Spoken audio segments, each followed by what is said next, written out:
Number one, we are going to classify the triangle by its angle and its side. So let's look at A. Here we notice that these angles are all different. Since all the angles are different, we can tell that the sides here are all going to be different, right? This is going to tell about this side. This is going to tell about this side. This is going to tell about this side. They're all different. So this is going to be a scalene. Okay. Then we look at the angles. Well, they're all less than 90, but this is a right. So this is going to be a scalene right triangle. Let's look at B. Here, notice that the sides here are all going to be different because look, all the angles are different.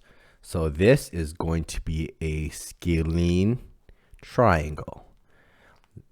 Then let's look at its angles. Well, all the angles here are less than 90, making it an acute scalene or scalene acute. C.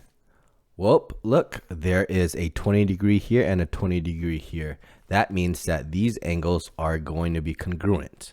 Since they're two congruent angles, this becomes an isosceles. And then we have to look at its angle measurement. Well, this is bigger than 135, so this becomes obtuse. So you can call this an isosceles obtuse or an obtuse isosceles triangle.